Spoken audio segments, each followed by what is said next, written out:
Hello everyone and welcome back to another VOD review. We're going back into the APAC region and we're going to check out the Seoul Dynasty, checking on the Los Angeles Valiant. So it was an interesting series for, weekend for both of these teams. I think the Los Angeles Valiant put a lot of people's minds at ease on, for their roster overall. Even though they didn't get any wins over the weekend, they looked competitive, which they jumped over a very low bar, but hey, they have more maps than they did in the entirety of last season. So they look good. Great coaching by No Hill. They're playing to their strengths. There's some good pieces there, and we'll see that in this match. Seoul Dynasty is kind of like the opposite problem. I think a lot of people had very high expectations for them coming into the season, and we didn't see that this weekend, except for in their match against Chengdu. So maybe they will be riddled with inconsistencies once again this season. I think the Seoul Dynasty are a team that is good, but I don't know. Something's up. They need to be able to string it together, and we'll talk about that because for the pedestal that we're putting the Seoul Dynasty on coming into this season, they didn't really perform to that level. So let's just get the VOD started. It's a little bit loud for my liking. So we'll get into it. Smurf isn't comfortable a lot of the time, and I think that needs to be a consistent thing that we talk about throughout the season. Let me put this on here. So let me talk about the Valiant first before we talk about the whole Smurf situation. So we have Dia, Becky, Sashin, Lengsa, and Colvis. This is like the DPS or like the 5-person lineup that we're expecting to see a lot in this season. Dia played really well this weekend. I think putting a lot of people's minds at ease of he hasn't played that much recently, but we know he was a phenomenal player. Like he is showing to be very good, especially on that soldier. Becky impressed me a lot. I think Becky showed me a lot of versatility, but also some just great flex DPS play. So we'll talk about that as we see it happens. Sashin is an interesting tank player because he hasn't got a lot of experience.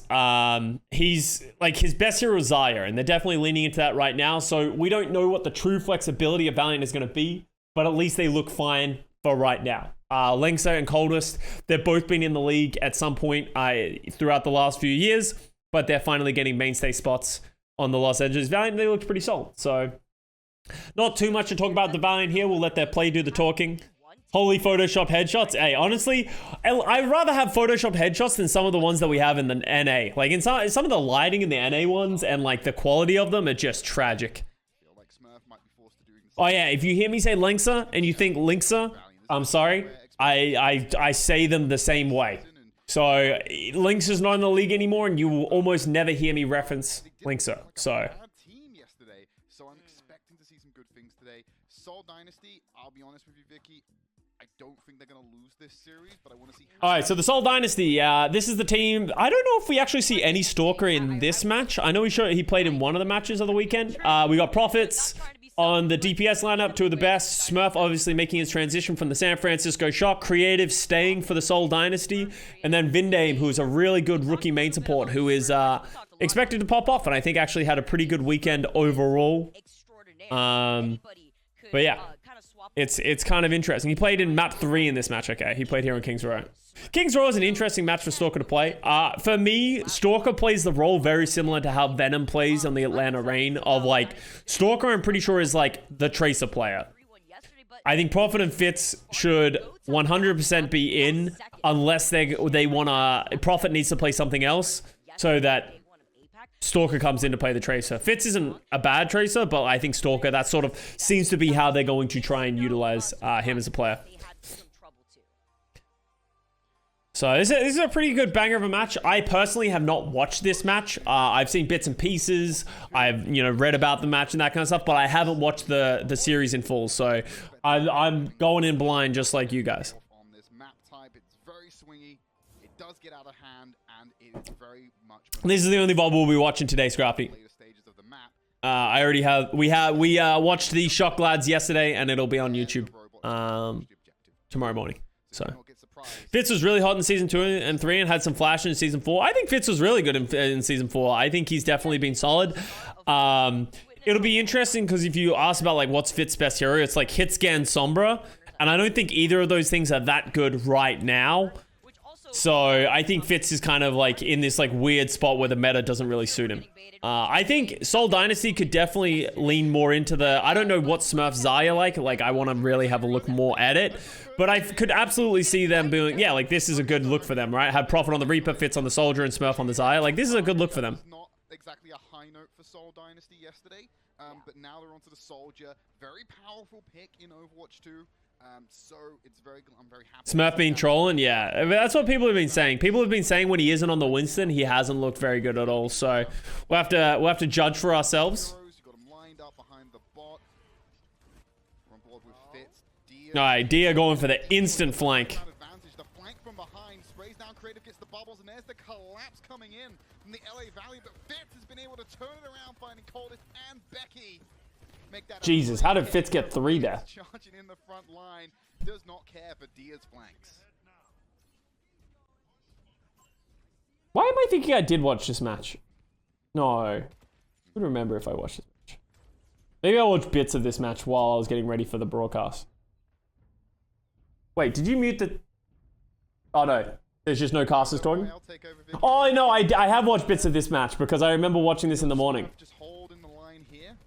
Bubble on top of Becky for the time being. The Fitz headset always makes you smile. Prophet does the same thing. They wear inner ears. So they're wearing inner ears, which are like headphones. And then they just use the headset for the mic, I believe. So. Bot has stall being contested. Nice sleep coming out from Coldest. The objective is going to be good sleep on the Fitz. Deleted by Dia and Co. As they will hopefully try and wrestle back complete control of the objective. Sashin takes out the Lucio. Dia, oh no, it's not looking good for Seoul Dynasty right now. They held on to that for a long time, but finally the robot goes back in the opposite direction. These Ana players are just absurd, Sleeves, dude. These Ana players are sick. They're gonna keep pressing. It's honestly been super impressive seeing these Ana players just sort of like continuously hit like these nades in the sleeves. Like I think Ana's my favorite hero in Overwatch. It's like one of my favorite to play. So just it's been really awesome to see Ana meta. Like we haven't really seen Ana meta a lot lately. Like double bubble a bit last season, but it's been awesome to see more Ana. Valiant win a game at their Dia last year. I don't know. I don't even think Dia could carry last year. They had some real stinker players. Like last year they had Silver 3 on main tank. Who was their main support player again? Hybe. They were really bad. Like there were not many good redeeming qualities. I don't know if they would have won a map with Dia, but I think Dia did a good job of not exposing himself to the same woes that he had in season 1 with the Shanghai Dragons. Like you don't want to be on a team that like even if Dia was there and maybe they wouldn't have won a match, but they would have gone 1-15. Like it would have been a bad season for them. So I had to take a little trip, like I was Silver 3 is better than false. No, I don't agree with that. I'm back to see that Fitz and company are all on the high ground. You got the visor online, and Smurf is about to get the ultimate difference between Smurf and Sashin is insane. That is actually true. Sashin has already used grab, and Smurf isn't even at a grab yet. Potential to try to now go for a nice little flank after taking care of Prophet, and he's got the Death Blossom at the ready here too. Yeah, eyeing the opportunity to get that one online. Dude, there is, I don't know what Sol is doing right now. Sol is like let's back it up here a little bit. So we're going into this thing. So Sashin has ult and Smurf's at 65%, right? So like, obviously the biggest difference so far is the Xayah from Sashin. And like, as I said, it needs to be said, Sashin's the best hero is Xayah. That's been his signature hero for a while. So he gets a great grab. Great grab, wins it. Seoul Dynasty used the nano and the beat after losing, like after getting grabbed on Smurf and already Smurf dying. So they commit 3 ultimates because they use the Death Blossom as well. They use 3 ultimates to try and win a fight that they had a massive disadvantage with Smurf dying. So that's not great anyway. Obviously Valiant used a lot of ults to counter that, but like that's good for the LA Valiant, right? You're still winning the fight. But I'm glad I'm back to see that Fitz and company are all on the high ground. You got the visor online, and Smurf is about to get this grab. So like now it's like Prophet dies, like just walks in and dies, and then we're gonna see Fitz here pop a visor. Like so now Prophet's dead, and then Fitz is gonna pop a visor when no one can really go in. It's like, well, what are we doing here? The grab was pretty good by Smurf. You got to give him that. It's a good grab. But even then, like, it's in such a weird... Like, if they had just waited for the visor to go with the grab, they would have been fine. And then, like, Prophet's gonna go deep. Like, what are they doing? Like, what's happening? Creative's just trying to push the bot away? a bit unnecessary, but purely, I think for cosmetic reasons, they'll get away with that. It's about being the nail in the coffin, sending a message here. That's what Sasha did, combined with Coldest. The nano boost, though. Yeah, like it's been a weird round by Seoul so far. They have not looked to have good moments. What do you think the main issue with the bottom teams in the league are? I feel like teams like Paris and Titans have got really good pieces like Khan or Aspire, but the teams as a whole don't seem to be cohesive. The big difference is just the overall budget of the team. You can have a great piece of a team, but if they are surrounded by average players, then they're not good, right? Let's use Paris Eternal as a good example, right? I think the only player on the Paris Eternal that I think is very good, like very good, I'm not saying the best or that kind of stuff, is very good, is Khan. Everyone else is fine. Right? Like they're players that probably deserve to be in the league. But the biggest problem with these teams like the Paris Eternal, same thing with the Vancouver Titans, as you said, they all have fine pieces, but they're a team made up of fine pieces. Like they're not bad, but they're all average. They don't have these exceptional players, right? Glister is not an exceptional player, guys. In comparison to where the league is right now, I do not believe Glister is an exceptional hit scan player. He has not shown exceptional performances. And people who are saying Glister is exceptional, point me to a season in which Glister was exceptional. And I dare you to say the 2020 London Spitfire, right? Glister is not trash like Six Carnage says. He is fine. They are all fine players, but they're a team made up of average players, right? And they are going up against teams which have, at minimum, average players. Like most teams have like a couple of average players and a few exceptional players, right? And then the best teams in the world have all exceptional players. These bottom end teams, they're not trash players, and they are better than some other players on other roles on more successful teams, but they're just not surrounded by like a good teammates as well. So it's like when you add a bunch of mediocre players, then you're a mediocre team, right? And that sounds toxic. It's not toxic. And when I say mediocre players, I mean mediocre in the standard of the league, right? Vancouver Titans and the Paris Eternal, they have good players, but not great players. And that is the big difference. They are going up against teams which have multiple great players, and that just goes back to budgeting. These teams do not have the budget to afford, like, look at the quality of the players, and, you know, we talked about salaries and budgets and that kind of stuff yesterday in our VOD review. If you look at that, in comparison, when you're talking about the Gladiators, the San Francisco Shock, the Dallas Fuel, and then you compare that to the budget of the Paris Eternal, the London Spitfire, the Vancouver Titans, it's not even close. And that's what happens when you have these kind of things. Not all teams are created equal. Mediocre is fine for some teams, though. I think the expectations just need to be there. And that's it, right? Like, I think one of the biggest reasons that people get frustrated at these lower end teams is because they expect everyone to be competitive at the highest end. And that's just not true. That's unrealistic. I've become a Formula One fan, and I think Formula One does it the best, right? Where it's like all those teams in Formula One, right? Formula One is a racing thing, is like some teams have way more money and they've invested way more time and they are competing for the upper end. But then there are teams that are competing to be the best of the lower end, right? Like they don't have the budget to be able to compete with the top end. That's kind of how it is in the Overwatch League as well. Like, these teams are not going to be comparable, so you need to have realistic expectations of what you're trying to fight for. I think in the league right now, we have the Paris Eternal, the Vancouver Titans, the London Spitfire, almost the New York Excelsior, and the Boston Uprising. I might have missed one. I said someone twice. But like those 5 teams, they're really competing against each other. They're not really competing up against everyone else above them, right? That's unrealistic. They're just trying to be the best of the rest. Can't pretty much any of these players get better and better by playing and practicing? Well, no. There is an inherent level of skill at the highest level, right? There is players cap eventually, right? Like everyone can get, like, you know, we've had this discussion before. I think every person in the world can get to GM in Overwatch, right? If you just put enough time, effort, and practice into it, anyone in the world can get there. But to be the very, very best, and we're talking about the highest elite, right? Where these players have already invested a ton of time and a ton of practice and a ton of playtime to get to where they are. But at some point, you will fall off. Like, you can't climb higher. You can't get better. Everyone has a ceiling. Everyone is practicing the most that they can. Everyone is trying the hardest they can. But not everyone is going to be the same. That's just competitive. That's competition at the highest level. And no matter what you do, some people are just better at it.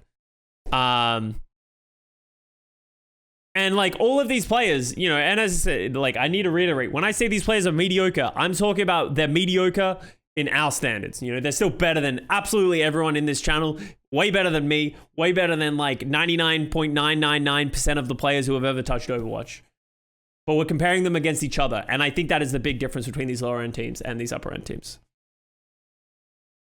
What brought about this discussion? Scrafty, thank you for the $3. He brought it up. Not better than Paddock. True.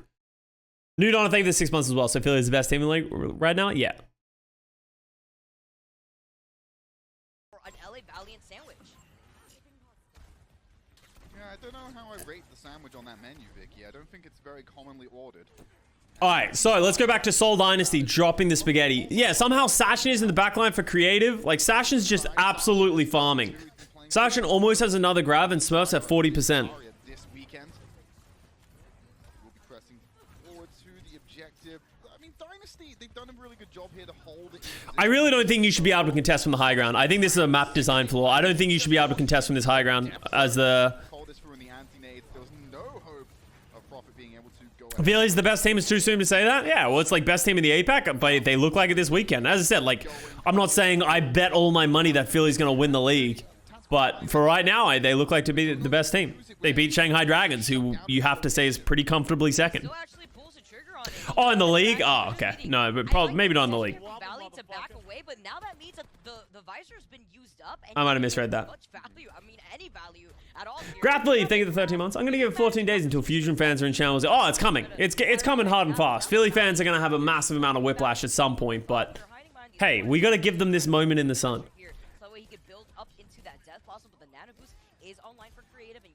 I agree, the Pink Mamba. I don't really like Colosseo as a map. Alright, so that's a lot of ults. Yeah, that's a lot of ults. Becky with a big ultimate. Did Linksa lose his ult? No, the B went down. Wait, sorry, let me go back on this one. So Linksa beats the grab.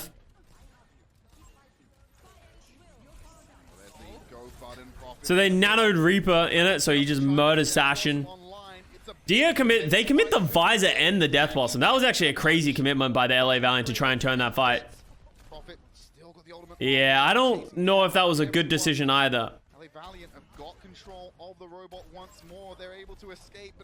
It's a dangerous commitment. So now Valiant have literally 0 ults. And Smurf is catching up on Graviton Surge, right? Like, Smurf's done a lot better in this as it goes on. To see how far Prophet was able to still stay alive right there too and still manage to contest the bot here, forcing the Valiant to back off a little bit, but now as they're going to try to move back in with Linksa, see him trying to take a little off angle. They have to worry about the death loss that Prophet still has, because like you said, Becky beat him to the front here, and now he's going to pull the trigger on this, and they immediately shut him down. He wanted to fight Linksa, and Linksa had other plans here. He's literally dancing on the competition, pushing them in the direction of Becky. Linksa needs to pretty bad death boss by Prophet again. Like, it was a good boot, but yeah.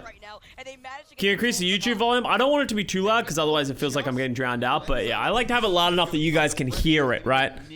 Some kind of Death Blossom like Prophet, but you just caught the end of their POV right there. Sashin was just through a bubble, threw him a pick-me-up. So Seoul Dynasty have no ultimates again, and the Valiant get the cap. Get in the face of Prophet and shut that down. I feel like Prophet may have pulled Prophet played quite poorly. Yeah, I feel like he's getting too aggressive. Maybe it's because the rest of his team isn't stepping up with him, but oh, good sleep by creative. Gets woken. Ooh. Dia should be dead for that. Yeah, I actually did not like that play. That, like, look at how far forward Dia is in comparison to the rest of his team. He was very much separated from the team. He used the Death Blossom probably by surprise. But look at where the rest of his team is, and he just runs through them, regardless if he got slept, right? Like, he's just, like, after he got slept, this was greedy. He should not have stepped up again. He should have just backed up and accepted. Like, they popped the beat. Just accept that they popped the beat, but by going too aggressive, he gets himself punished, and like this is pretty much a free fight for the Seoul Dynasty. but Dia's the one that has to pay for it as he tries to run away, immediately reversing the situation as Dynasty flipping this back in their favor. Now you see Becky now just trying to go out with a fight, but it's gonna go in Now, Chitara, thank you very much for 2 months. Hello. this tug of war with the bot. Making space, yeah, space in the grave. Pushes the game type. They've won the fight. They're in a great position. I don't even know what that meant, but hey. They have to break through the LA Valiant and then go into overtime if they're going to look to try and win here. The robot is... So 25 seconds left. Soul's got a long way to push. So they need to win this fight while using as little ultimates as they can. I think they should try and get away with just winning with this grab here. And you're running out of time here too, Trey. You have less And as soon as Sashin pops his grab, you drop the nano to save whoever's in the grab. So Smurf goes first with the grab. I don't know how I feel about only grabbing the Reaper. Right out of there. Instead, Smurf is still trying to manage to nail him down. He finds Lengsa. They trade that though with Becky, and Smurf is pounding though? Smurf? Yeah, that was a bad grab by Sashin. You see Smurf, you see them popping off. Smurf on that Zarya, learning from just yesterday. Wait, was that Smurf who grabbed the Reaper? Or was that Sashin who grabbed the Reaper? They can't lose another fight. Becky's been pretty solid with the death block. It was Smurf who grabbed the Reaper? Yeah. Alright. You can't fade out of it. But you can fade. Like you still can't die. You can use it so you can't die, right? Hunting for profit, who's already used that Wraith form. They now have Sashin grabbed down. Okay. Ooh, nice death blossom by Becky. Yeah, Becky's been really impressive to me. Like his Reaper's been clean. Making the right plays. Honestly, like Valiant just straight up outplayed the Seoul Dynasty in this map. Like I don't think Smurf and Prophet really got a lot of value playing with what they were doing. To be fair, Trade, you also had hopes the Valiant could do it. I mean, I don't know where you stand on this side of the debate. I hear the announcers We've asked say the questions. Royale. We have no answers. I've got no answer. That's the craziest part. I asked the question. Sashin grab creative. Right, okay. That makes more sense. That makes more sense. Because, like, it makes more sense why Smurf grabbed the Reaper if the Reaper was in his own backline, right? Yes. You know, but it does upset me. There is no E at the end, but it's fine. Is the only one to look decent? Oh, okay. Interesting. Even against Chengdu, because didn't... Oh, wait, not... Fuck, I'm thinking of Seoul. Who else did the Valiant play? Valiant played... They went to map 5 against Spark. Especially by the first point, having a lot of that verticality available to a lot of our teams. Definitely keep your eyes on Fitz and Dio. No, I'm thinking Dragons. Dude, my brain is like fried. The wiring of it is just lost. So they played Charge, and they lost to Charge as well, right? 3-1. We got Dia and Becky. Dia being on the Widowmaker. Becky moving over. They got rolled by Charge, yeah. Which is weird. Like, how does Valiant play so close to the Seoul Dynasty, but then lose to Charge? I wonder if they were nervous, maybe, against the Charge. This composition seems very different. I love the new update discussion video. I'll definitely watch it every week. Oh, I'm glad you guys enjoyed it. Yeah, I uploaded it. People seem to be really liking it, so I'll definitely be doing it every week. On the Sigma. Nerves against Rio. Yeah, they saw Rio enter the server and were like, oh, God. First they nerfed, so yeah, we'll see.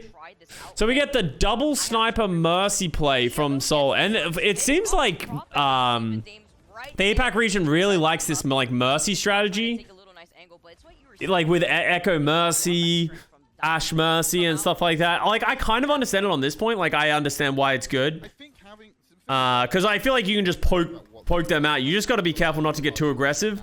My fear about this composition from the Seoul Dynasty is that I think if your Widow doesn't kill Dia, then I think Dia's gonna just go sicko mode, right? Like, it's so much harder to play the offensive Widow, I think, here. And I think Prophet's gonna be, like, yeah, Prophet has 20% damage, right? Like, it's gonna be hard for him to get an angle to shoot because he has to respect the Widow.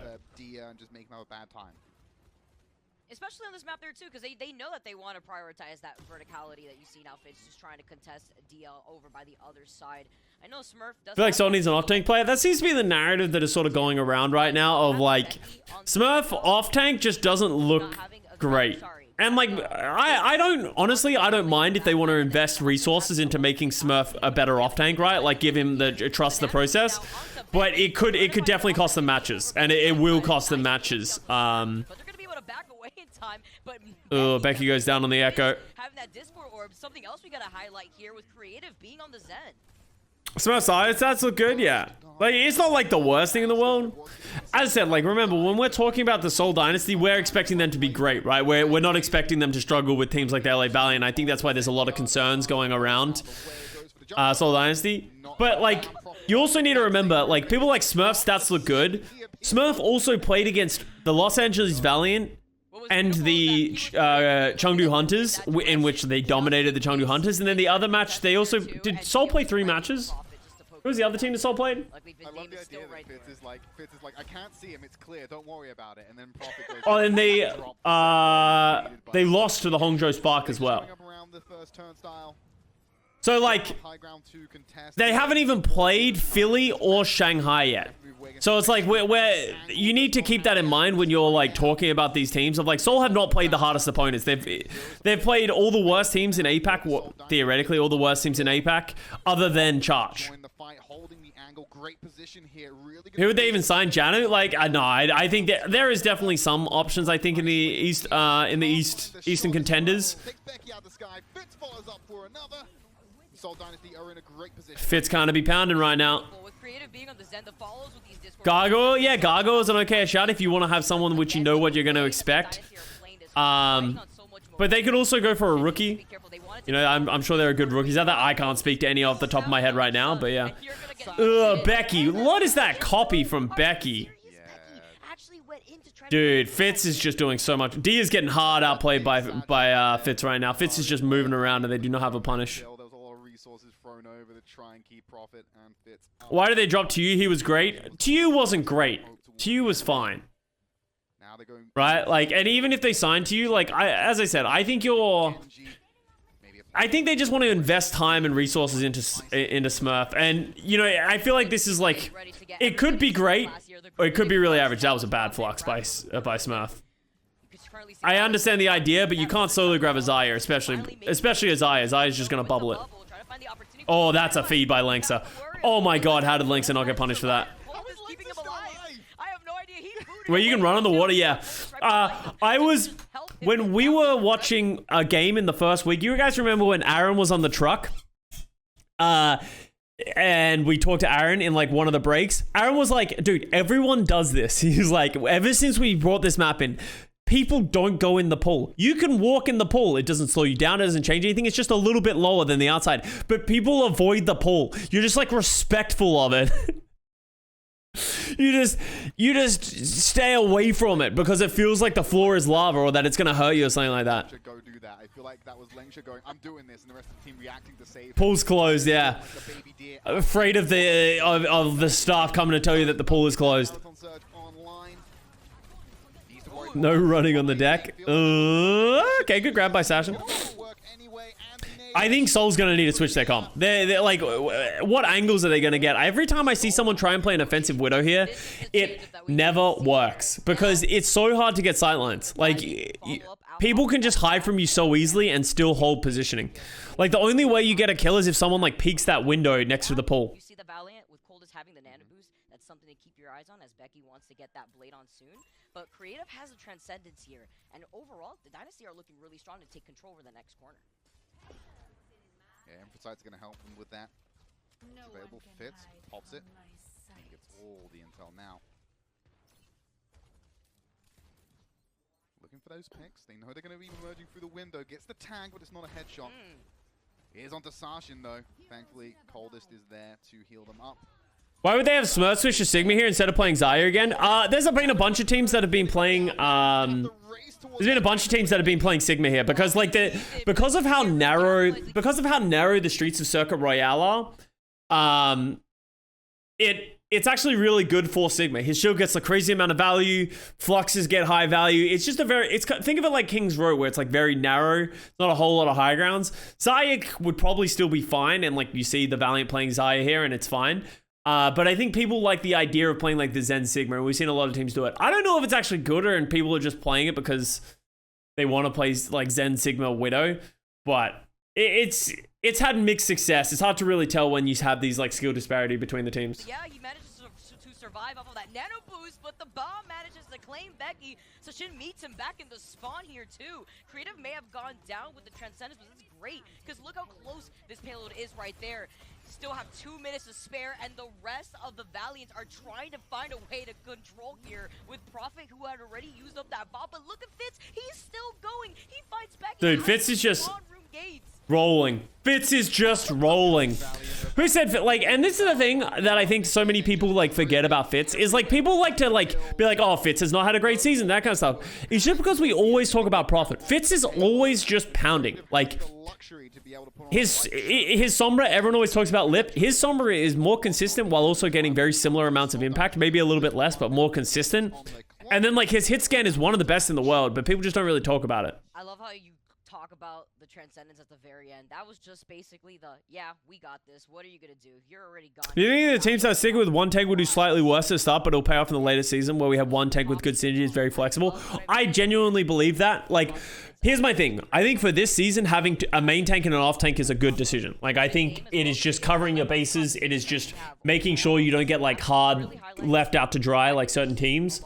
But I think as Overwatch goes on and like Overwatch 2 goes on, 5v5 becomes much more of a staple and that kind of stuff, tank players will become very flexible, hyper flexible players who can play everything.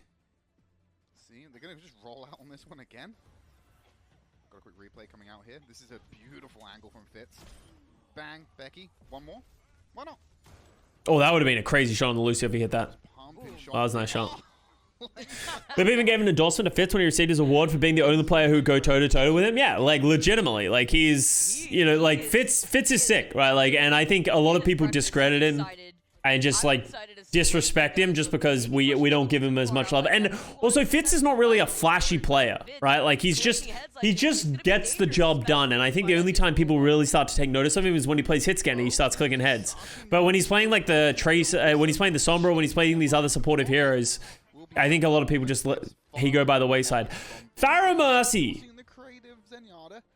on defense. Sigma as well. Now on the defense instead. Langs are actually going over to the BAP. So they are making adaptations to what's happening here, Vicky. Yeah, with Legs are going over to the BAP, I feel like they're gonna try to contest. Okay. At least have the immortality field. Yo, Lawson, thank you for the 45 months. God, I hope that LA Val win a game. They'll win a game soon. They'll win a game soon. I don't think they'll go winless for sure this season. Unless they just like implode. And Vindame is still on the Mercy. That's going to be the difference here, as Vindame's going to be attached to Prophet at the hip, and Becky doesn't really have that type of insurance other than Coldest that could really heal him from afar, maybe trying to go back towards the immortality field if he's really in danger. At least they do have Shin there for the bubbles too. Yeah, and look how Prophet's playing around the terrain. Oh. Yeah, I don't know about this. I don't know about this Farah Prophet. Like, they literally just had to give up. They have to give up so much space, right? Like, think about this, like, strategy. Like, what is your win condition if you're the Seoul Dynasty? You're, like, playing a Widow and a Farah. Like, you're just gonna range them from really far away and just hope that you kill everything. Like, that, it's really questionable comp strategy. I don't know who this would work against. The only thing I think this would work against is if someone played, like, Ryan Brawl. The rest of the teams, there were no healers available. This is a disaster for the Seoul Dynasty. If we go down together, taking that up to a different level here. No, we don't have that attitude here. Wizard cooking it up. Because Wizard, is Wizard Chong at Seoul? I don't think Wizard Chong is at Seoul anymore, right? People keep saying Wizard Chong is at Seoul. Isn't he at Washington? He is? Why do I keep thinking he's at Washington? He is there, yeah. For some reason, I keep thinking he's at Washington. He went to Washington for a bit there, right? But for some reason, my brain keeps thinking he went to Washington. But okay, yeah, he is on Seoul. You're right. Yeah, Wizard Chong's off the goop again. I'm now gonna hold all composition strategies against Wizard Young. See them controlling that high ground, which is a little bit different compared to what we had seen on Valiant's defense, where they weren't really able to hold back the Dynasty here. Which oh, that's true. He's strategy and head of communications. Yeah, we talked about that in a recent review. Yeah, holding up the angle. So now they just go back to the Ashe. Like, yeah, just play Ashe. Like, that seemed like such a weird strategy to play the Farah. At least play the Echo. If you want to be like that aggressive spam style, just play Echo.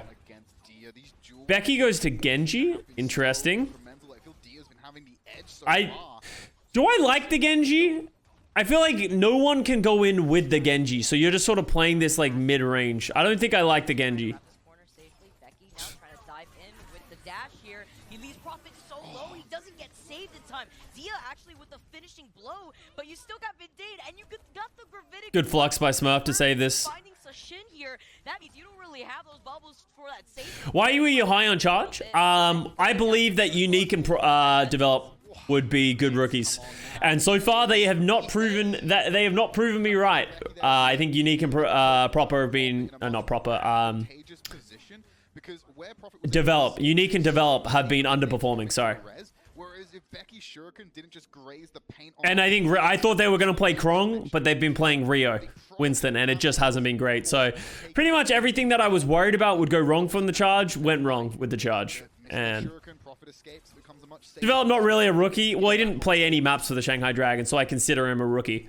You do have the Transcendence still here. Vindane with the Valk as well. The Bob is coming online shortly here, Trid. But they have to look like at Sashin, who has that grab, and Becky slowly approaching to that blade. They're trying to take this quarter safe because they know Rio deadlifted a map. Dude, that map was so sad. When they got 2 final blows. Hasn't really been able to get an angle. They're gonna push in with the grab. That was actually so tragic to watch. Like, it was just so ugly. Is gonna be able to save them all together.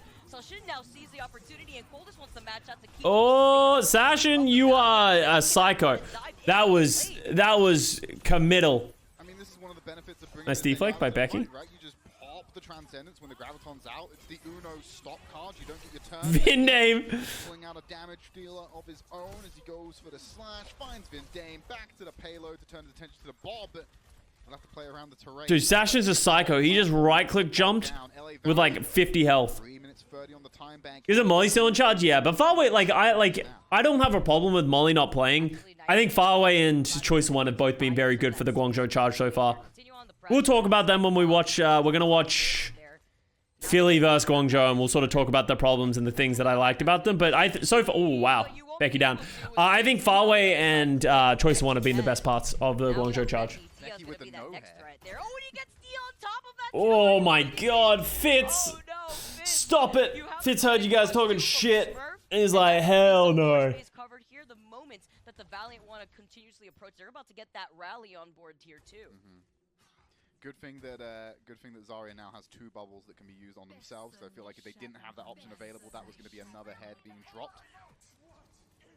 Fitz doesn't get another one here. Another one. Down. Sashin under pressure, couldn't get healed fast enough because Vindame and Prophet were on the ground waiting to impress them. Fitz putting in the legwork with a couple of headshots and body shots to get that done. What's beautiful here, so it just really feels like the big difference so far in this map, it doesn't even feel like anything else. It literally just feels like Fitz is just diffing Dia. Like, Dia's just not having a good time right now in this series. Or on this map. And so Everything else is kind of meh. Looking at Becky wanting to get that blade on board, looking at Coldest who wants to get that nano boost. And he doesn't need sound. No, they're wearing inner ears, guys. Are 2 of those players that you have to keep your eyes on here as the anti lands on top of Prophet, but you can't poke. You can't even peek. You can't. Are you serious? The reflect from Prophet. That's the second one that we get today. Prophet gets the deflect on Dia. Dia's bad times continue. Sub in easy. It's Easy Han, right? It's not Ezhan. It's Easy Han, for what people have said. But yeah, Dia's been pretty good since coming back. Not so far in this one. Dude, Linksa gets bodied here. Look at this. Look at how badly Linksa just gets rolled here. I don't know how Linksa ended up here. He like rallied into the backline. He just gets absolutely murdered by Creative.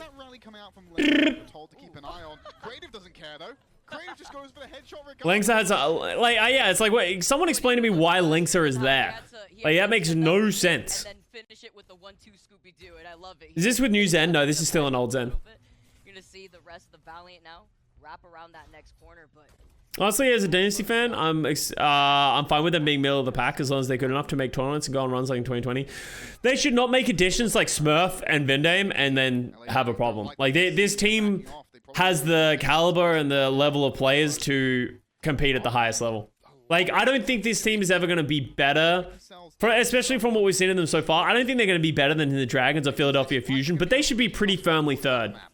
Or at least competing with the Hangzhou Spark. Now, yeah, it's call out Coldest, but a nice They're using the pool. Lexa taking a lot See, of that Becky damage. gets it. You got the nano boost ready. Becky's about to get That's another bad flux by Smurf, by the way. This fight, they're gonna be Smurf's fluxes have not been good. There's a bubble. That was scary. Becky did Only gets coldest into the air. Flux now, yeah. Yeah, like Coldest, but Smurf's SIG has not been great. It's been fine, but it hasn't been great. He's about to get the blade here. This is gonna be Oh, that's a good grab. minute now to grab those. Oh, he doesn't have the nade though. Oh, Fitz gets the headshot. Fitz is so talented and handsome. While Prophet doesn't even have to utilize this blade here. He knows even with Fitz going Need to down, call up that Nevix the Sigma taking Master. down, Yeah, let's pull Nevix out of retirement. Prophet is more than enough. Right, this is fine for the LA Valiant though, okay? And I'll explain why, Vicky. When they were having to deal with the Zarya grab, we already talked about how the Transcendence is a no, you don't get to play Overwatch button. Well, now the Transcendence does not exist, and LA Valiant have another fight winner in their pocket. They have the Nano Blade, and they do not have to worry about Transcendence nullifying that. So if they can hit up with a strong blade in this fight, they can still win this map. On top of that, Trid, they also know that they utilize that rally. It's really up to Prophet here, and Smurf to maybe try to get another Gravitic Flux in this fight. Okay. Difficult here. Becky can't go down. There's the Nano Blade? Dragon Blade comes Oh, down. dude, that looked like it went through him. The connection. Becky was robbed. This was a really good blade by Becky, though, by the way. Like, that's impressive to get that level of value from that. Prophet, though, is just better. Finding Cold is the I would love to see the stats of Dia on this map. Did Dia do anything? He was Widow that entire map. there, and Seoul I don't think I remember seeing Dia get a kill. close out the map and tie out the series. Are you kidding me? Prophet with the immediate reverse there, too, saying what I could do. Should Dia have switched? I think Dia should have switched to Tracer. I think they would have been better if they just switched Tracer Genji and just went harder. Evening things out in But, like, maybe they want to rely on the Widow. But, yeah, they went down with that hill when Dia just got pounded by Fitz. Prophet just came out of nowhere at the end there. Stalker comes in after Fitz dominates. It was a bad call. Wait, you saying the Seoul Dynasty made a bad subbing call? That doesn't sound like the Seoul Dynasty I know and love. They're flawless. I love what we were seeing where the teams were really experimenting and breaking away from the mold that started to set in the APAC region. Yeah, I love it there too, because you take a look at what's happening in NA and what we've been seeing with the dirty bubble with Zarya and Reaper in APAC. You would think that the meta has been solidified, but I like. Oh, Becky got bubbled for that rock? Ah, okay, that makes sense. It didn't really, like, show up on the screen very well. All right, on to the next map. Less ivory, you know, less of an ivory tower, more of a Hold on a one second, made sorry. out of plastic straws, which we shouldn't be using anymore, but I feel like you could just topple it over at any point. Stalker Tracer, maybe? We were talking about it. Maybe we could see that actually, and this is gonna be great. If this is it does look like this is what they're gonna roll out with here. Prophet on the soldier though, and I like this because now you're gonna have Prophet holding on to the high ground, splitting some of the attention away from the Valiant. But we've seen what Dia could do, and I'm wondering what it's gonna happen out of the gates here for the Valiant. Ana Lucio support line, all is right in the world. Sorry, 1 second. All is Just right. looking at Nature is something. healing. We're back to what we should be doing. Creative on the Ana. You know, one of the things we saw yesterday in our matchup, Vicky, was how coordinated Smurf and Creative can be when it comes around to these dives. Those bio-nades were absolutely on point, setting Smurf up. All right, let's go. King's Row. Raid boss on Dorado. Are you calling this meta dirty bubble? Hey, I'm about it. Seoul are playing their strongest, I feel. So to be able to do this on King's Row, expecting another win here for them. But of course, the LA Valiant putting up one hell of a fight as they've been tempered at the first gate.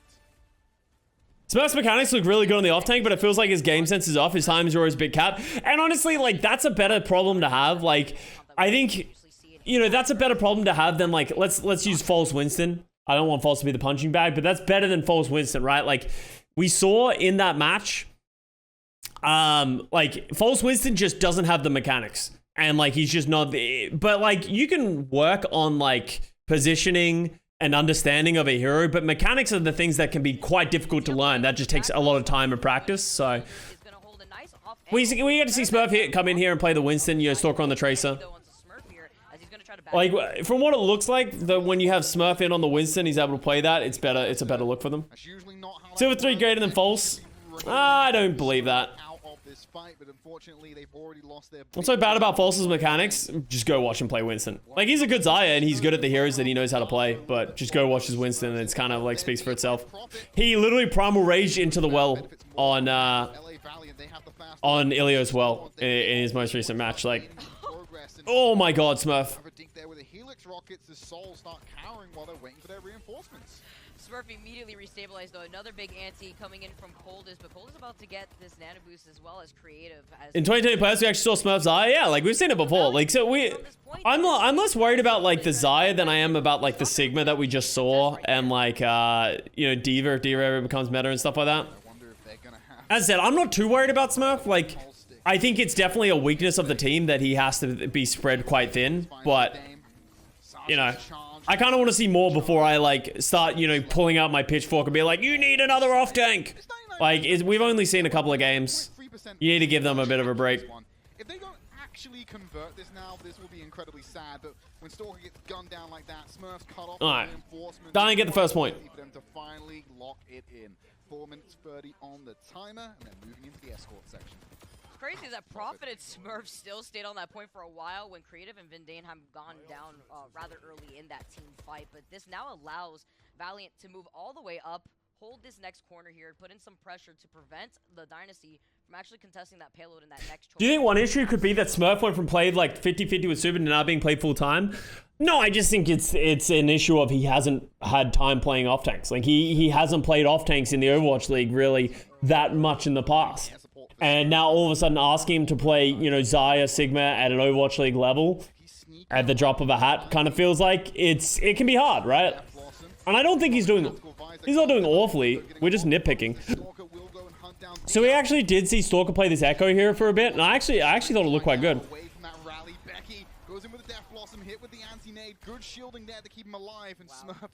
Stalker's just murdering. Oh wow. Yeah, Stalker Echo looked kind of nasty. He got a 4K in that team fight.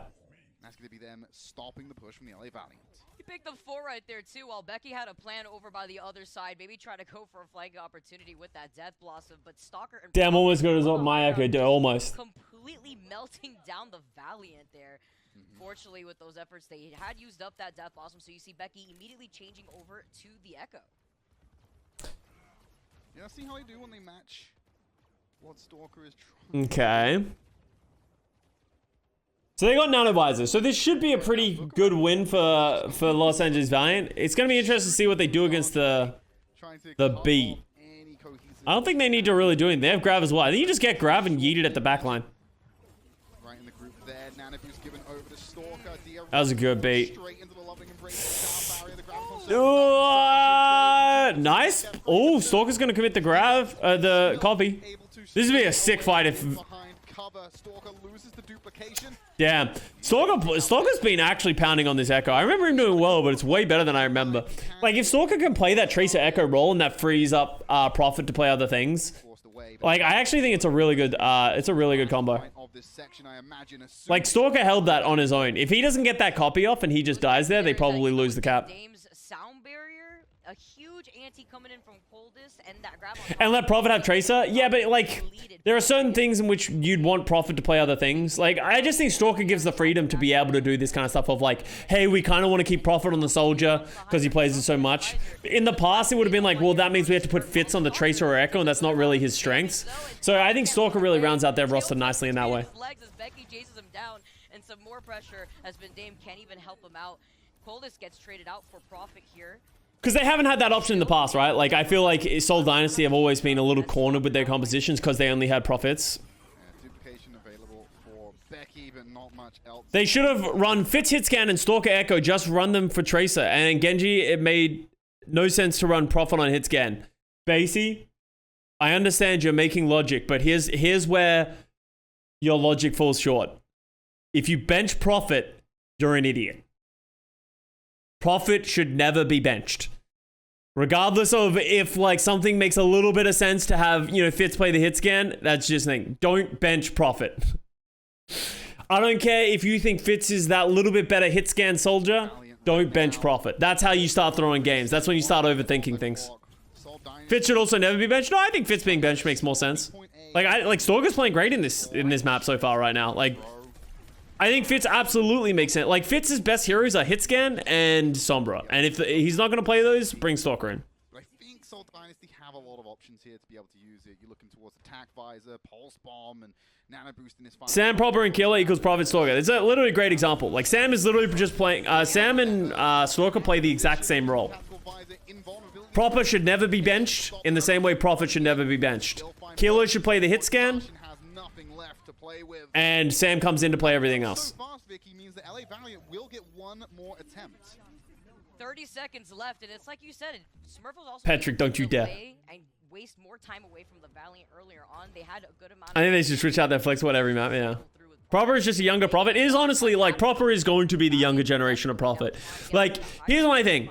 I think, let's go old man Custa. I think, you know, obviously Overwatch 2 is going to be out for a while. I think in a few years, you're going to start to see the retirement of, like, your Prophet.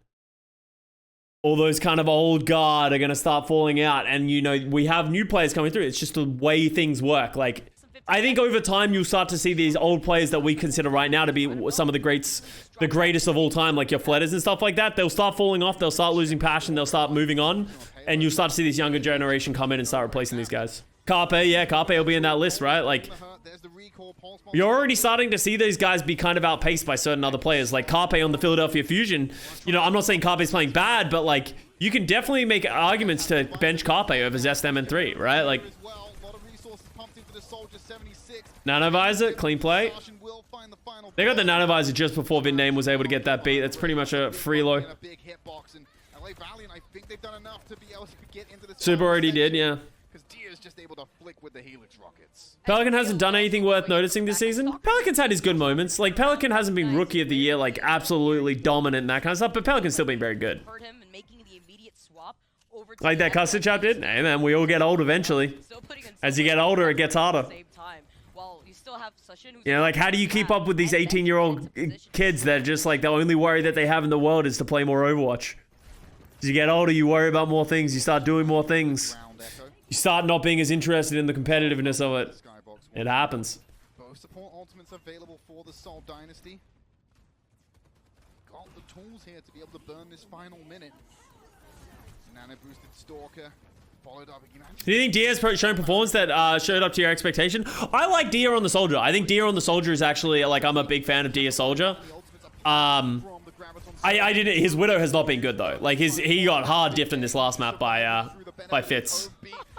Oh god, Vindame's sad. Good sleep going out of the grab.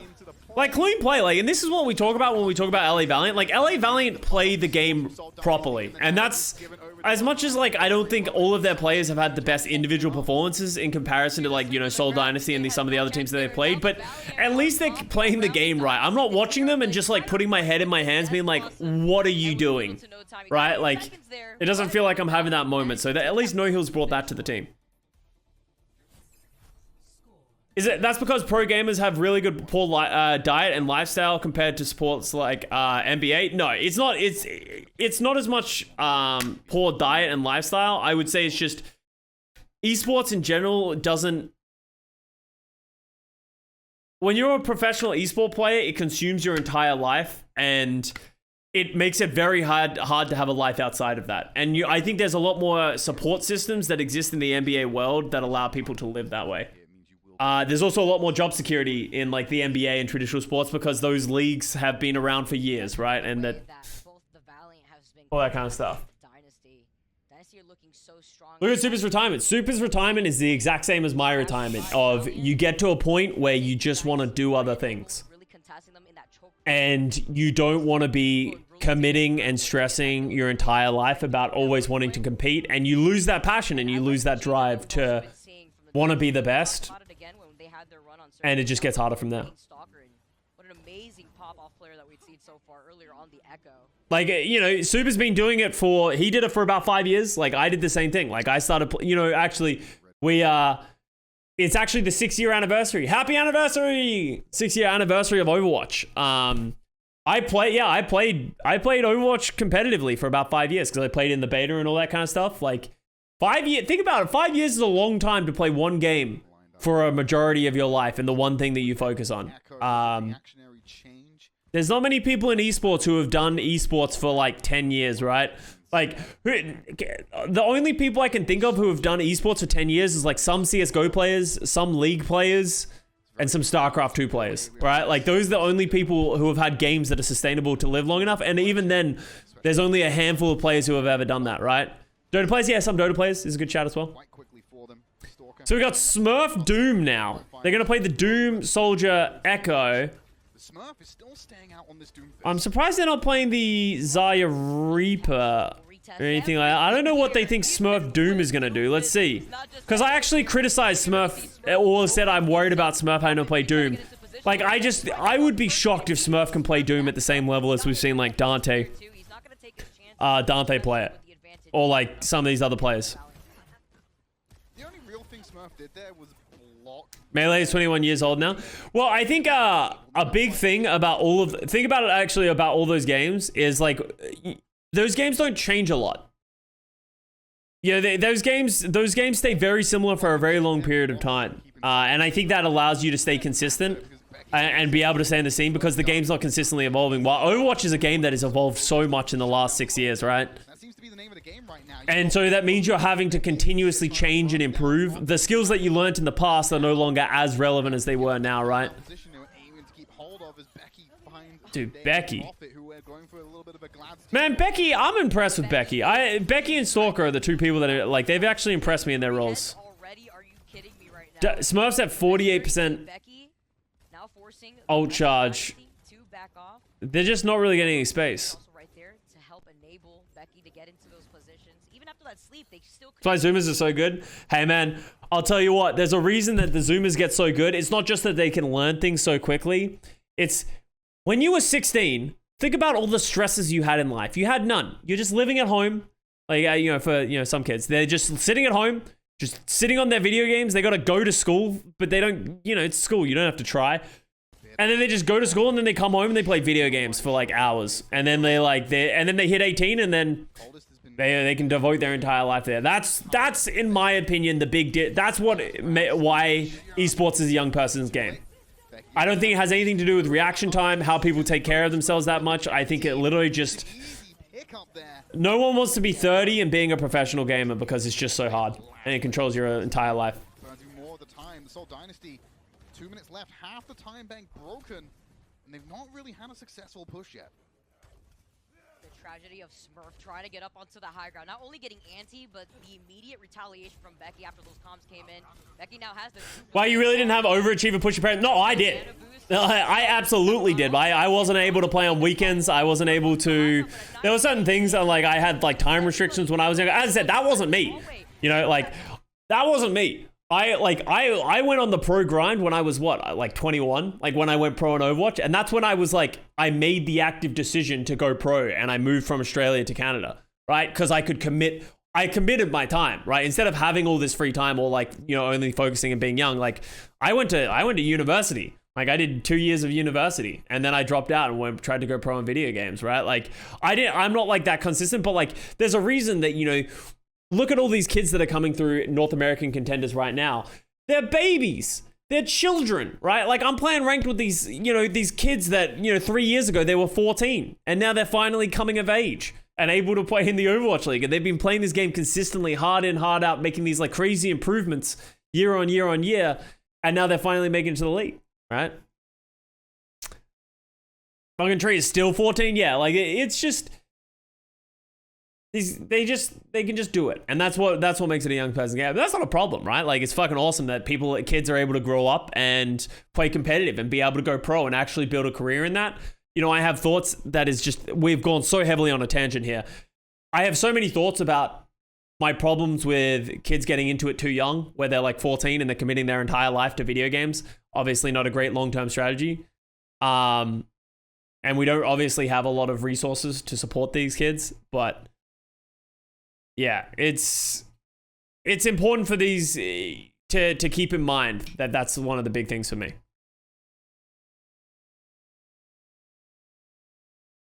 Think kids my age learn faster? Oh yeah, no, you know, when you're young, it's obviously it's proven that when you're a kid, you learn skills faster, and that's why learning at a younger age is more important.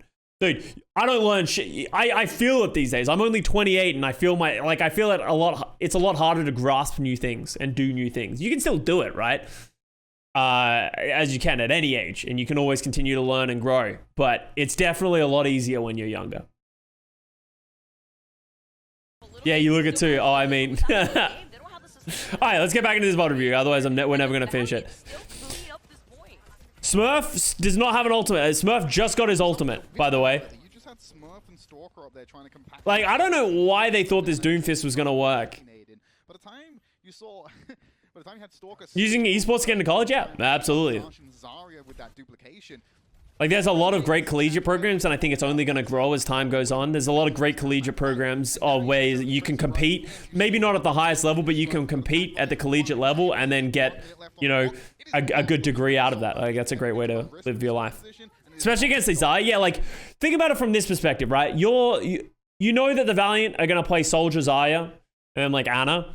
What is the Doomfist dealing with, right? Like, in our minds, the Doomfist deals best with the Winston. Because you have the guns, you can punch the Winston around, it feels really good. But, like, I think Doom just gets hard countered by Zaya, so I don't really understand why they have the Smurf switch.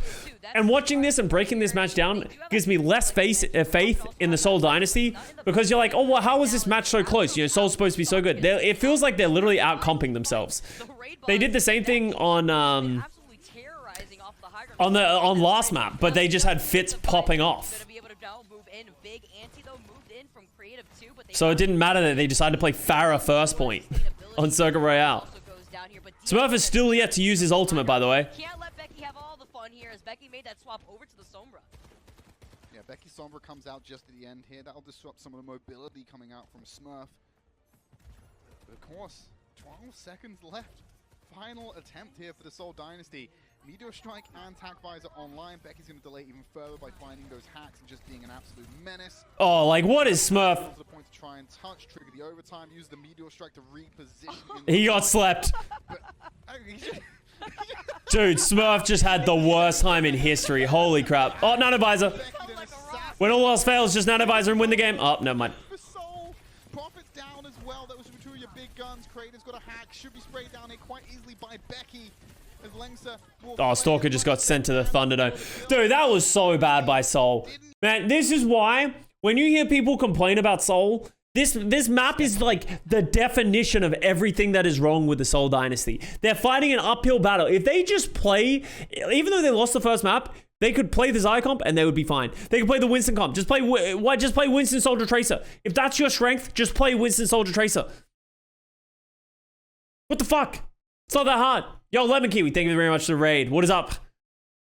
Lemons? What are you, Lemon Kiwi, fans? What are you called? Subs of the Lemon Kiwi channel. Do you guys have a name? Like, my subs are called the Wobblers. Kiwiers? Yo, have a good stream. I just molded about APAC, dude. Fucking... I'm gonna mold out of control. I've already yelled too much in this season. You're the Fruit Basket? Welcome. Welcome, Fruit Basket Squad. I actually like that. It's a good name. Wobble wobble, motherfucker. Creme de la Creams. Thank you very much for the fresh sub. Welcome to the fam. Didn't even get a third of the pie, Vicky. Match point for the LA Valiants. Match point for the LA Valiants. Oh my god. Ugh. My voice is gonna blow out before I have work this weekend. Yo, Patrick, thank you for the gifted sub to Lemon. 10 minutes actually watching the game, 110 minutes molding. Hey, if that's what Lemon Kiwi did, you guys are in the right place, because that's pretty much what I do. All I do is mold about things, go on massive tangents, and don't talk about the game. You're in the right place if that's what you're looking for. Well, we'll kick things off on Command Center. First time stream, just came over from Lemons. I watch a lot of your stuff on YouTube. Yeah, awesome. Thank you very much. There are only 18 players remaining from the first season in the league, and only 14 did not make a trip to the Overwatch League contenders, yeah? I don't know about this. That's crazy. That's a cool stat. It's a cool stat. Yeah, there's definitely not many people left from the original season. Ryan, you heard Avril speaking its praises when it comes around to Command Center, doing quite well into the Zarya matchup. Smurf's been on a bit of a world tour with tanks, so it wouldn't surprise me. We see him roll out on another one. Carpe, the only player in his original team. It's kind of crazy that Carpe is still on Philly. He's been through it all. Carpe's seen some shit.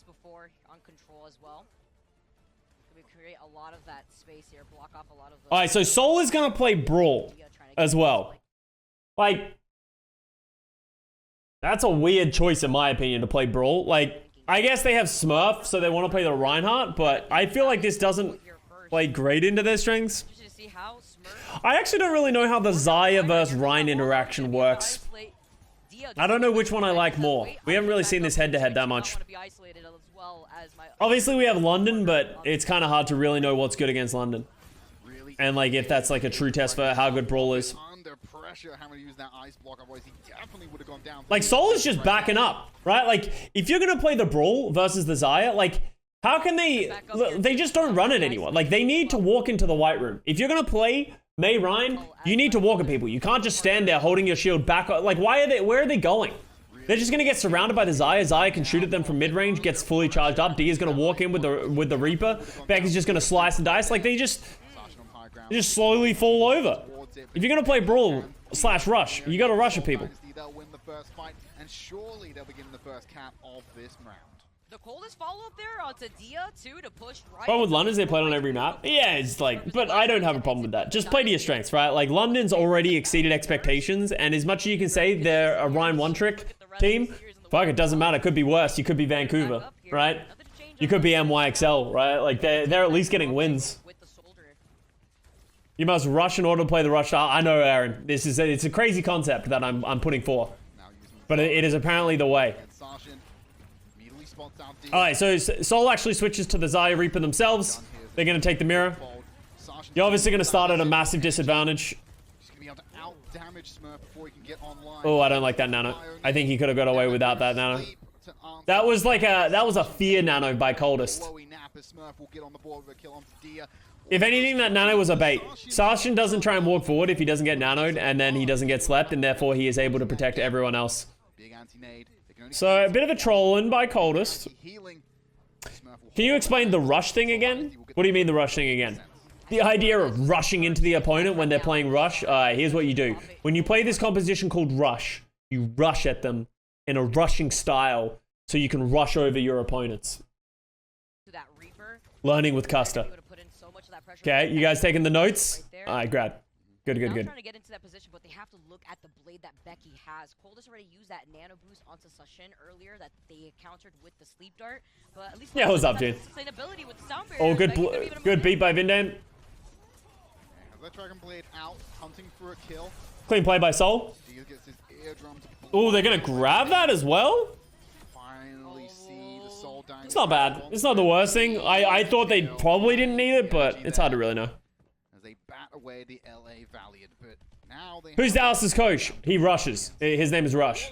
So when Dallas rushes, Rush tells them to rush so that they rush at their opponents to rush through the game. The Graviton Surge could be a great combo here for Dia to jump in with the Death Blossom, and you can only block out so much of that damage if you are Smurf. Yeah, Alexa didn't use that sound barrier. It was Vindam to answer. That's why Dallas was so good at Rush, exactly. Which is great here. Dude, Fitz is... Fitz is just deep. Oh, man, that would have been... If Lengsa got that beat off, this would have been such a sick play. I hope they don't lose because of that misbeat. I think you should TP here, right? TP and Death Blossom? Dude, D is just lost in the sauce right now. Dia, I'm gonna need you to press Q. Oh man, Dia kind of played that poorly. He actually just got run around. Oh god. Alright, Nano Death Blossom. Nano Death Blossom. Yeah, I don't agree with how they did that. Wait, Dia just needs to TP into his opponents. Literally, if they just nanoed him, bubble him, TP in, and then force cooldowns and then press Q, that would have been easy.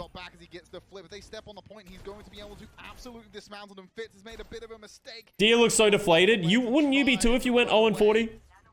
I would be too. Reset off the side of the map. Dia holding it down. Trying to desperately cling on to that pillar there while the rest of Dynasty now roll in. Dia okay, Sashin's coming in. Oh my god. Where is the team? Alright, Valiant kind of dropped the spaghetti on that one. Why do they have... Why do they have Dia? Becky looked really good on the Reaper. Why don't they just play Reaper Soldier? The Death Blossom and Prophet I don't know why they felt the need to play Becky on the Genji. I don't think Becky Genji got that much value. Maybe you went Genji versus the Rush, but yeah, I don't really like what they did there. Dia saving the special move for next round. Yeah, you don't want to use the special move too early. London would destroy Seoul? No, they would not. Where do you go? You're in the Blossom zone here. Funneled into that hallway. Wondering if Yeah, we actually already watched the Chio Pov on Oasis first Toronto. So if you want to check that out, go early in the stream. It's not a super interesting VOD. It's obviously cool to see, and I think Dallas Fuel are going to be uploading more as time goes on. But, you know, Dallas destroyed Toronto. So it's hard to really get too much analysis onto Chio. He was fine. All right, emerging back onto the point. Alright, Seoul is going to go Rush, and Sashin's going to play Doomfist. Goes back to safety. Got access to those environmentals, I guess, now that you think about it. I guess they thought they need a... Are they gonna... I guess Valiant doesn't want to play Zarya here? Was this on everyone's bingo card? I'm surprised Seoul's playing Rush. Alright, but Valiant's got to go at some point. Alright, there we go. Is that Lamp? To get enabled now. See Prophet being back on this May to control more of that space. It's going to be much more close quarters here too that they can work off of. Prophet trying to get away in time as Fitch is going to... Dude, look at where Coldest is. Someone go kill Coldest. Coldest is literally in fucking Narnia. Oh, wow. Prophet diff. Yeah, that is right, Prophet. That is precise. You nailing the headshot onto Dia. Keeping the wall to keep them away. 30% and climbing. No Lamp there, Van. Oh, right. Wants to lose this series. They don't want to drop, even come close to going to that third round. Smurf will be holding the angle on this bridge. Look where Dia is, though. He's gone on the flank, been spotted out by the support line at the back. Vindane. Yeah, I feel like Sashin would have been better off just playing the Zarya. Like, I feel like these teams are just losing to themselves.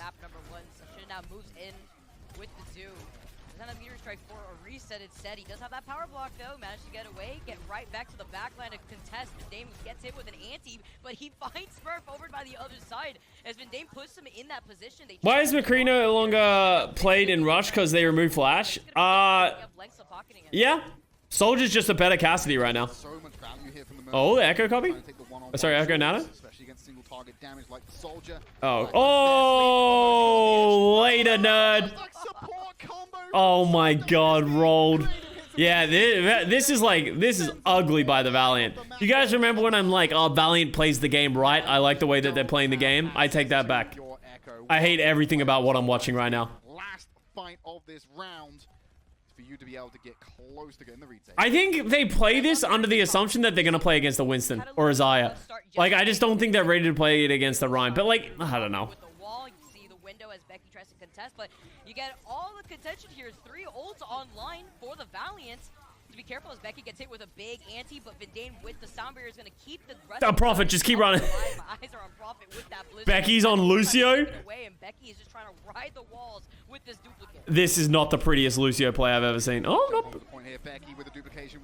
Alright, beat. Alright. Okay. You're going to have the flip finally come in from the LA Valiant. Oh, dude, Creator's been pretty good. Even with that big anti, Vindane gets taken out. Now the immediate reverse, though. Lexa finding the Battle Mercy. Headshots onto Creative, but Prophet immediately going to retaliate, saying, you're not going to be able to get away with that. Overtime has been taking... Creative is a god on this map. His sleep die accuracy is unbelievable. Yeah, he's actually gotten... How many sleeps has he gotten in this round alone? It has to have been like... He must be in double digits. I think he's at least 10. Taken out the sky there by Prophet with the right click. Forgot how good Prophet is? Yeah. And someone said earlier they wanted to bench Prophet. Trying to bounce around the rafters to keep it going, but the Seoul Dynasty would beat Stack from a normal Lucio and Echo Lucio? I actually don't know the answer to that. This is gonna be great. Fortunately. People slept on Creative. Ironically, he's leaving everyone now. Hey man, I've been a Creative. I don't think I've ever disliked Creative as an Ana player or like a flex support. He's waited. He's been a long time fan. Wait, what was I just watching? We come back. The conclusion. They They saw what LA Valiant Look at this. You know, where was this? Oh yeah, get in. Yeah, into the glutes. Yeah, that's right there. Oh yeah, a little bit higher, a little bit harder. Oh yeah, that feels good. Yeah, right there, creative. Oh yeah, that feels good. Oh yeah. Not glutes. Sorry. Of this series. We should move on. What is this muscle? This is the no, June, don't write that down. That's sexual assault. It's not sexual assault. Traps. Yeah. New Queen Street though, as you move on Pooping outside. It's pooping out of my glutes, mate. What do you mean? We got enough substitution coming in. Easy That's MMA. I'm not sure who that is, but yeah. Could be a good option here, especially when you can constantly change between playing at range and those close quarters.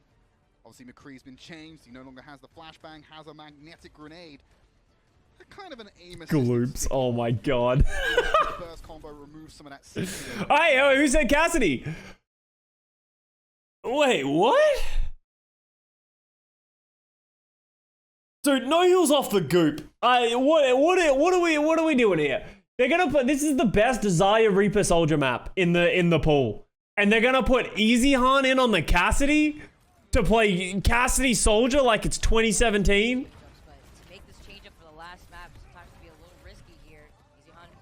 And like another team throwing in a player cold on map 5. Why do we putting in players cold for map 5? This is a terrible idea. First after they get that reset onto Sashin.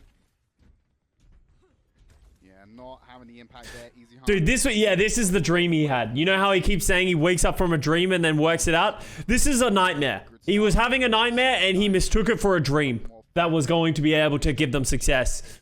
His dreams are lying to him. Wackiness comes into play. High ground being held by now for the LA Valiant, but where the robot is going to end up, you will have to drop down onto the low ground and go for the contest. Around the corner, Sashin.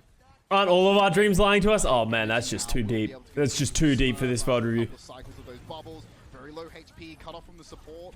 Alright, so Valiant just walks into the room. Another sleep from creative, man. Holy fuck. Get him. Smurf's just standing outside. Yeah, if creative... Oh, that's a good grab. That's a good grab. Oh, Smurf Zarya looking nice here. Let's go, Smurf. Yeah, I don't think Smurf Zarya's been bad. Honestly, the Doomfist was bad. We'll just be straight up honest about that one. But the Zarya hasn't been awful. I think his Doomfist and his Sigma were a little sussy. But other than that, I think the first map that they lost was Prophet Reaper just kind of struggling.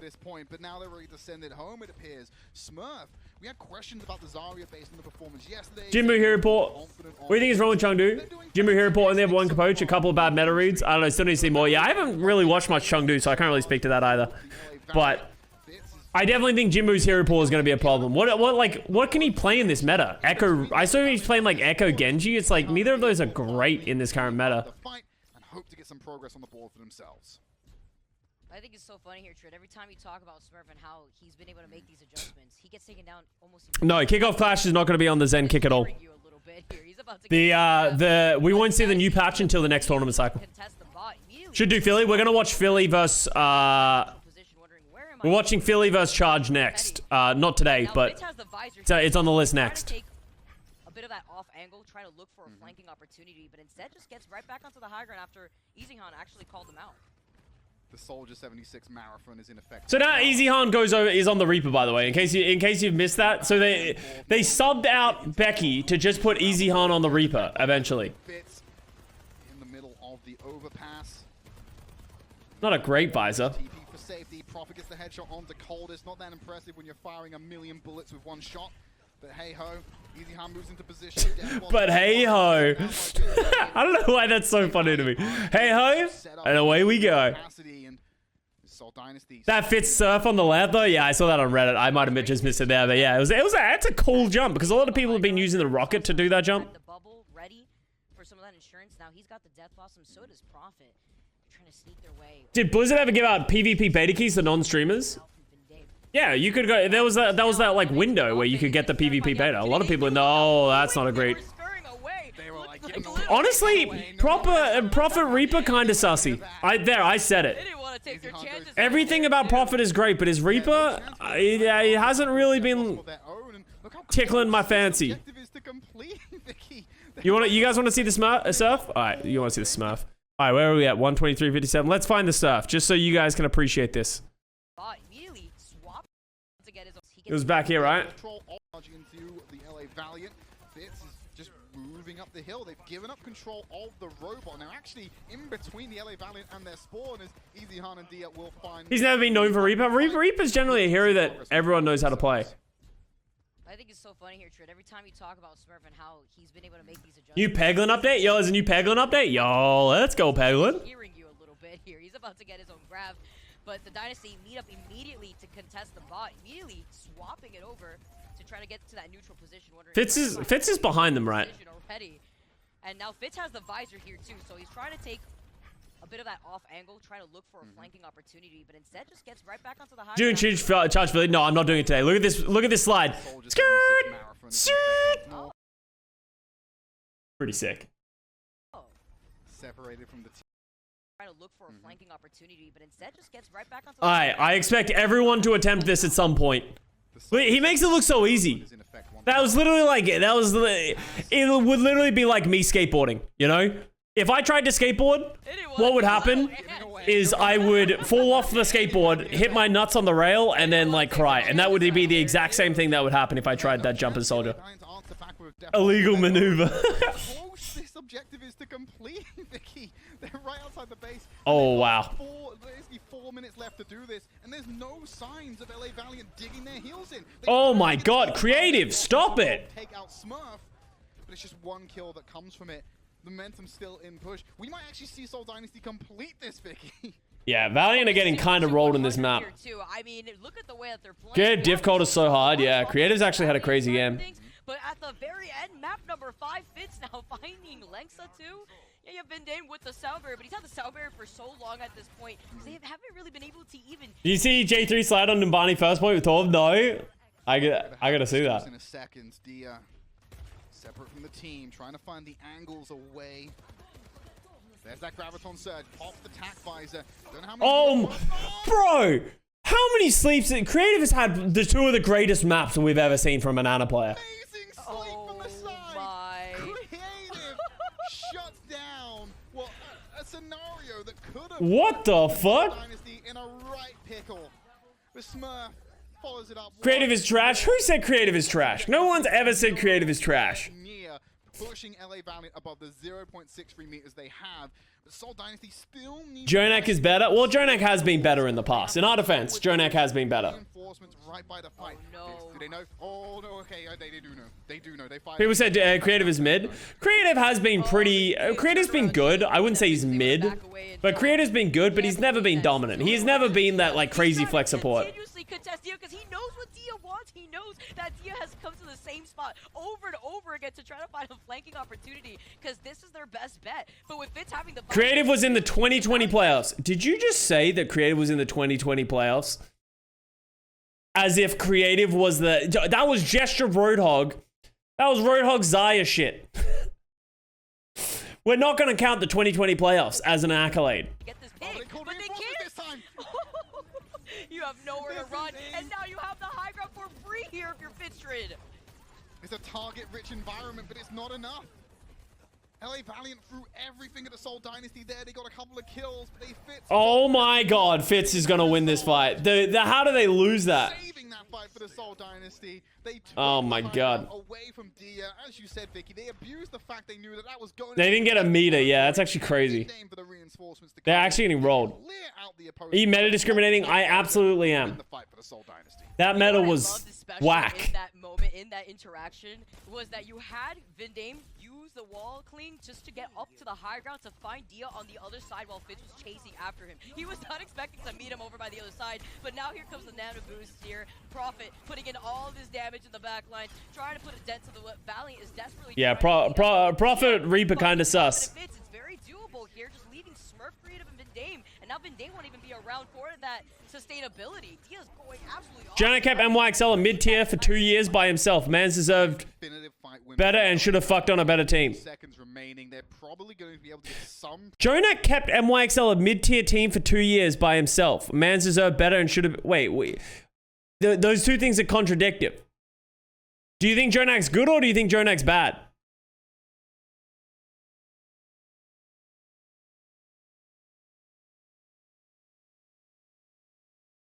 Oh, he would have been... Oh, he's good. Okay, yeah, I agree. I don't think anyone has ever said that Jonak is bad. I think he had some pretty average years, but as you said, MYXL was an average team, so it's easy to look average on an average team. But I think Jonak was always a great player, and that's why people were so excited to see him go to Seoul, and that's why it's disappointing. Oh, that's a problem. Great bubble. Wow, that was really well played by Seoul. And Dia is there to pick up all of those final blows. Can you do it again though? Can you do it 2 or 3 more times, LA Valiant? You have 20 seconds left. And so far to push this objective. Easy Han Reaper better than Prophet Reaper? Yeah, Easy Han's also had a pretty average round.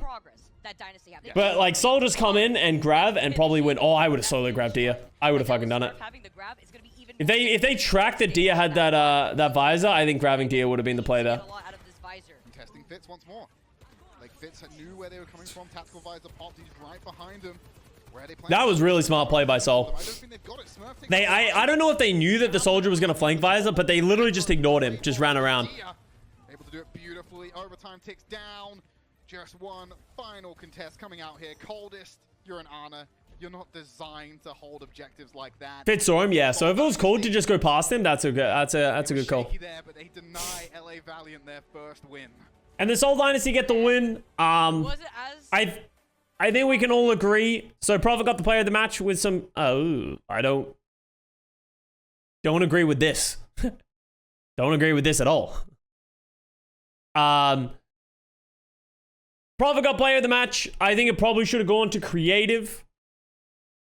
I think Creative had a great match. Or Fitz. Like, I think Fitz was incredible on the Widow. And he played well on the Soldier. So I think Creative or Fitz probably would have been a better shout. But I can understand why I went to Prophet. It was a pretty average match from the Seoul Dynasty. I actually think they look pretty good with Smurf on the Xayah. I don't hate the Smurf Xayah. Obviously, they can, if they just play like Smurf, Winston, Tracer, Soldier on like, if they want to play Winston and a dive, and then they play Smurf, Xayah, Prophet Reaper, Fitz, Soldier. Like, I think those are good looks for the Seoul Dynasty. I don't think they need to overthink it. They don't need to overcomplicate it. No more Prophet Farah, please, on Circle Royale or whatever they tried to do.